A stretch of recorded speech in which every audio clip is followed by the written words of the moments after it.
All right, the all-left propaganda destroy Trump media and the Democrats. They're now smearing the commander-in-chief while flat out refusing to ask President Barack Obama very critical questions about wiretapping. And that is tonight's mini monologue.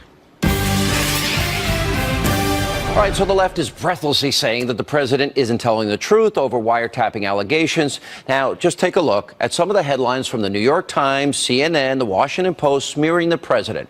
Trump offering no evidence, says Obama tapped his phones. Trump's baseless wiretap claim. And Trump, citing no evidence, accuses Obama of Nixon Watergate plot to wiretap Trump Tower. Now, the hypocrisy is stunning. Why?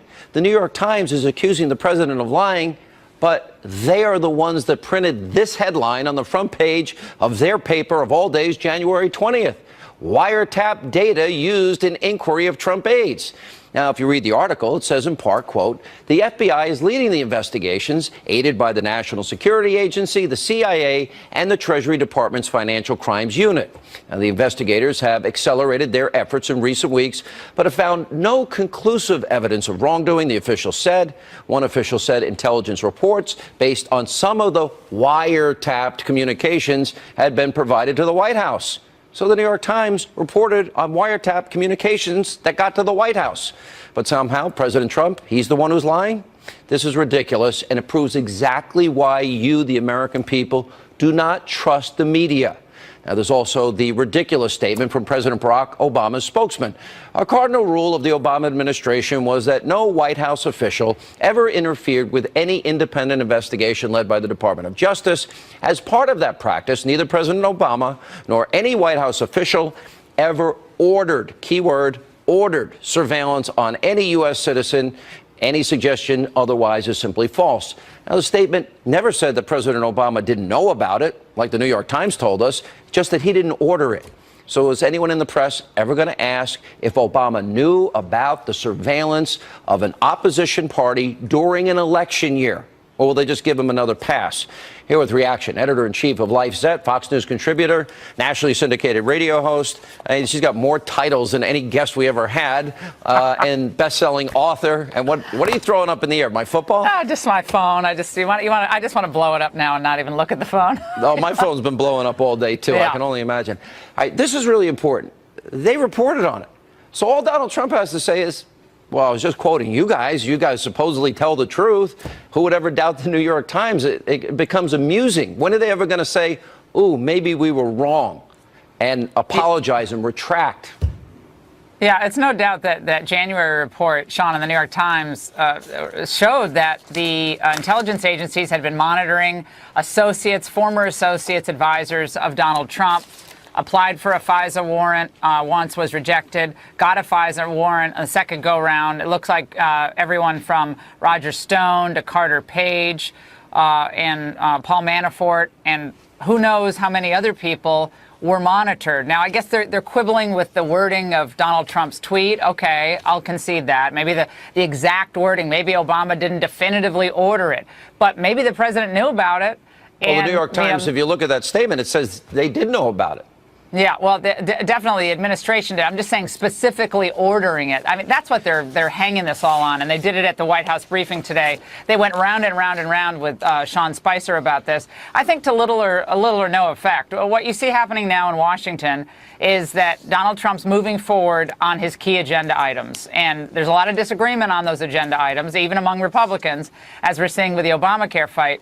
But he's moving forward. He needs to keep doing that. And this Russia bombshell with WikiLeaks today, if that's verified, it looks like if it's verified, the intelligence agencies. What do you make of it? Well, it's pretty damning. Think it's really damning if it's true, because part of what was revealed is that our intelligence agencies are using countries like Russia as scapegoats when it's really them. That to me was the most revealing thing to me. Great minds think alike here. Now, and we need to set this foundation. WikiLeaks has not been wrong in over 10 years. Not one time have they been proven wrong in terms of what they have released. You're right. If they were using specific deceptive techniques to make it look like the Russians, then that opens up the question, did in fact they try and and pin all of this Russia conspiracy stuff that the media has fallen hook, line, and sinker for without any evidence. Did they do it internally? The same people that are leaking on Trump? You know what's odd, Sean, is when the Democrats refused to release, the DNC refused to release their computers or their server for FBI. For forensic analysis. I thought that was very odd. I mean, if you're worried about hacking, and you even can think it would be related back somehow to the Republican nominee, wouldn't you want to reveal that? I mean, wouldn't you want to find whatever you can find? So that, at the time, that struck me as odd. I know the president himself has referenced this several times. That was a red flag for me back then. And they brought in outsiders to do it instead of the FBI? Yeah, a third-party contractor. Why was that? Why was that done? So a lot of questions. Am I wrong in thinking this runs much deeper and probably is connected to the leaks, or am I jumping out too far?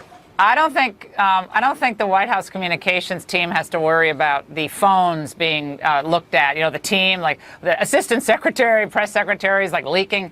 No. If anyone's leaking here, it looks like from what we're seeing in WikiLeaks and some of these reports in the media, it's probably someone from the intelligence agencies and likely, very sadly, the CIA. If all this turns out to be true, this could be a scandal much bigger than Watergate, couldn't it? Exactly. Well, it could be, Sean, and that's why there are a lot of former elected officials were very concerned about allowing our intelligence agencies to get so big, so powerful, and when they get so big and powerful, they run so deep, and everyone calls it deep state. How are they accountable? Are they accountable to anybody? This WikiLeaks revelation today, coupled with an interview I did with this guy, Benny, who was a 32-year NSA veteran who is a whistleblower, retired. He says every phone conversation, every text, every email of every American is locked up in metadata. I saw that. Scary. Go back to in-person communication, Sean. That's police state tactics. That would be frightening. All right. Good to see you, Laura, as always. Great to see you.